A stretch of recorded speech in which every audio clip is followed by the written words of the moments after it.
For more on that report, I want to bring in Chris Markowski, founder of Markowski Investments. Hi, Chris. Thanks for joining us today. Hi, Greta. How are you? I'm great.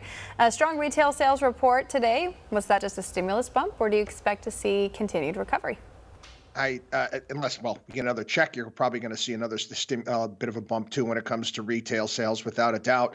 But yeah, I don't think there's any fundamental basis on this. I mean, we've kind of hit a wall. You take a look at the unemployment numbers, which I think are a lot more important at this point in time. And even you got the Federal Reserve chairman coming out and saying that he thinks it's over 10% at this point. He's not going to he's going to keep the money flowing until we create 500,000 jobs a month, which is obviously great for the markets.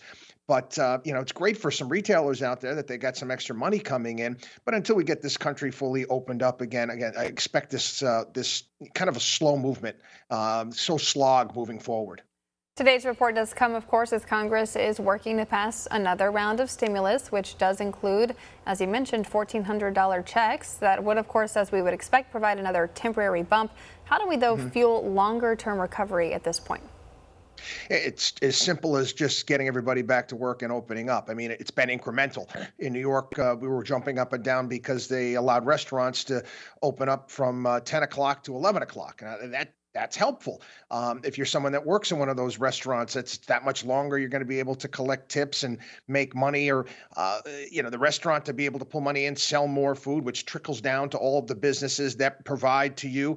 So this is what we need moving forward. Again, schools being open so more people can go back to work. They can't, they're not forced to stay home with their kids all of these days and put in some odd hours with this hybrid learning type of a situation. All of these things are going to be beneficial. Also, as well, you could take a look at the COVID numbers overall as they continue to drop, and that's encouraging.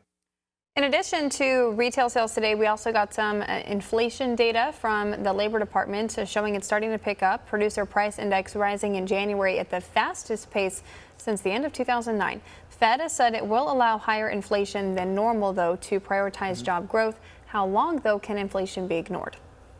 See, I disagree wholeheartedly with all of the wizards of smart and economists out there that have been pushing this narrative out there that there's no inflation, or inflation is benign.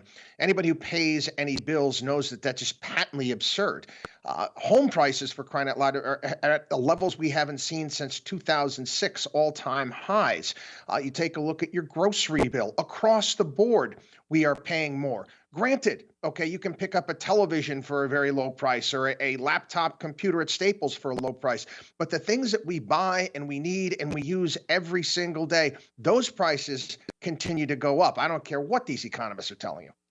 Those inflation concerns can also be linked to the Democrat push for a federal minimum wage increase.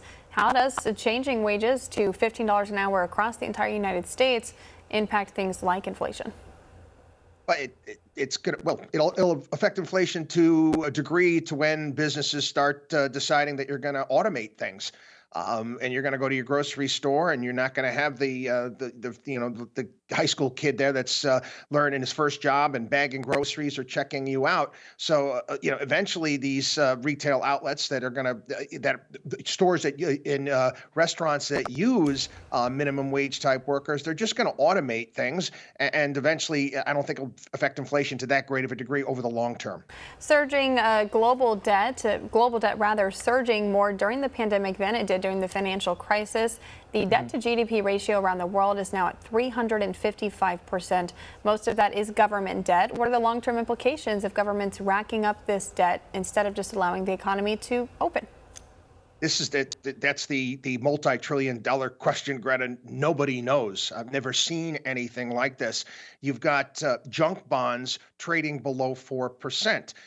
You've got countries that were failing not too long ago, and their interest rates were back at 8, 9, 10%, are at negative interest rates. So none of this makes any sense. As long as everybody continues to buy this debt and continues to believe in it, it can continue to keep going on.